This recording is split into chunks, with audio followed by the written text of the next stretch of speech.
warahmatullahi wabarakatuh. Perkenalkan, nama saya Amelia Rizka Latifatul Rosid dan rekan saya Sylvia Permata Putri. Di sini kami akan membahas materi tentang pendekatan model Portek, sebuah pendekatan rumahan bagi anak berpotensi keterbelakangan atau disabilitas. Yang pertama yaitu model Portek, sebuah model pendekatan rumahan. Latar belakang model Portek yaitu model Portek merupakan program pengajaran di rumah untuk anak yang memiliki keterbatasan atau anak yang memiliki kebutuhan khusus. Dan biasanya anak yang memiliki keterbatasan fisik ini adalah anak yang diajarkan mengenai beberapa keterampilan baru. Selain itu, orang tua juga diperlihatkan bagaimana cara menstimulasi perkembangan atau secara keseluruhan anak mereka. Dasar pemikiran dalam peran serta aktif orang tua dan guru. Scherer dan Scherer dalam Bropnary dan Johnson 2009 mengungkapkan bahwa model Portek menekankan pentingnya peran orang tua yang kuat dan memberikan kesempatan pada orang tua untuk menjadi pengintervensi utama dan guru sebagai mitra dalam program. Orang tua memiliki peranan yang sangat penting sebagai guru utama anak.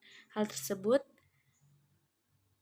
dikarenakan orang tua sebagai guru mampu memotivasi anak-anaknya, mampu mendorong terbentuknya keterampilan baru di rumah maupun di luar lingkungan rumah, dan memberikan informasi berharga bagi pihak lain yang bekerja dengan anak. Kemudian yang B yaitu ada pendekatan pembelajaran pada anak yang berisiko difabel. Yang pertama yaitu ada sejarah perkembangan pendidikan bagi anak difabel. Sejarah perkembangan inklusif di Indonesia pada mulanya diprakarsai dan diawali dari negara-negara Skandinavia. Di Amerika Serikat pada tahun 1960-an oleh Presiden Kennedy mengirimkan pakar-pakar pendidikan luar biasa ke Skandinavia untuk mempelajari mainstreaming dan les yang ternyata cocok untuk diharapkan di Amerika. Kemudian ada Undang-Undang Pendidikan Anak Difabel. Hak-hak adalah bagian dari hak asasi manusia yang wajib dijamin, dilindungi, dan dipenuhi haknya oleh orang tua, keluarga, masyarakat, pemerintah, dan negara. Hak anak yang wajib dipenuhi diantaranya adalah hak untuk memperoleh pendidikan dan pengajaran. Anak berkebutuhan khusus juga berhak mendapatkan layanan pendidikan secara utuh. Selanjutnya yaitu ada intervensi pendekatan berbasis rumahan pada anak difabel. Namun, dalam intervensi, pendidikan keberhasilan sangat ditentukan oleh faktor usia. Semakin muda atau semakin dini anak mendapatkan intervensi, maka akan minimalisi penanganan anak berkebutuhan khusus pada dunia pendidikan. Nah, ini disebut dengan istilah intervensi atau layanan ataupun penanganan. Intervensi dalam dunia pendidikan yang dilakukan di dunia medis, sosial, psikologisir, hambatan yang dialami dan mencegah dampak negatif yang dapat muncul di kemudian harinya. Baik, untuk materi selanjutnya akan dibacakan oleh rekan saya, yaitu Sylvia Permata Putri. Kepada Sylvia, dipersilakan. C. Dasar pemikiran berbasis rumah bagi anak berpotensi keterbelakangan kognitif atau disability. Istilah kognitif berasal dari kata cognitions yang padananya knowing, berarti mengetahui. Dalam arti yang luas, kognitif ialah perolehan, penataan, dan penggunaan pengetahuan. Perkembangan kognitif anak usia dini adalah kemampuan cara berpikir anak usia dini dalam memahami lingkungan sekitar sehingga menambah pengetahuan anak. Contoh perkembangan kognitif anak disability yaitu seperti halnya orang tua yang memantau anaknya ketika bermain mobil-mobilan. Pada saat itu sang anak sedang bermain mobil-mobilan, kemudian ban dari mobil tersebut lepas dari badan mainan mobilan tersebut. Yang D. Prosedur assessment terhadap anak berisiko difabel. Ada beberapa pertimbangan pelaksanaan asesmen pada anak berkebutuhan khusus. 1. Anak diidentifikasi sebagai anak berkebutuhan khusus melalui proses identifikasi dan observasi.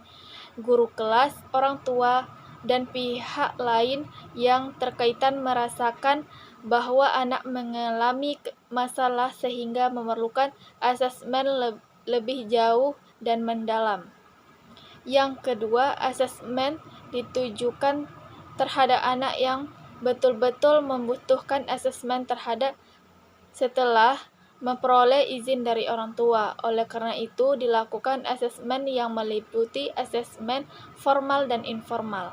Hasilnya berguna untuk mengembangkan layanan pendidikan khususnya. Yang ketiga, tim ahli profesional terkait memutusnya apakah seorang anak layak mendapatkan layanan pendidikan khusus. Yang tujuan dan fungsi asesmen. Tujuan asesmen. Tujuan dari asesmen ialah mengidentifikasi standar perkembangan anak untuk mengetahui hambatan yang terjadi pada anak atau program pendidikan yang tepat bagi anak. Pok 1 menyebutkan 4 tujuan asesmen, yaitu A. Assessment to support learning. Asesmen dilakukan untuk mendukung pembelajaran.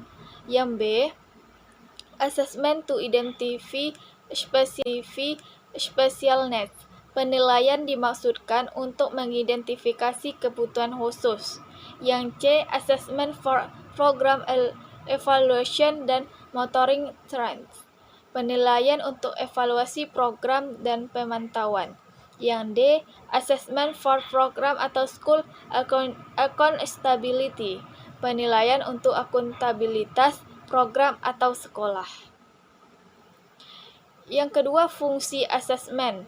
Terhadap 2 fungsi asesmen yang harus Anda ketahui, yaitu fungsi formatif dan fungsi sumatif. Fungsi formatif. Fungsi asesmen yang pertama yaitu fungsi formatif, di mana ini digunakan untuk memberikan feedback atau umpan balik bagi guru untuk dijadikan sebagai dasar dalam memperbaiki dan membenarkan proses pembelajaran. Yang B, fungsi sumatif. Fungsi asesmen selanjutnya yaitu fungsi sumatif.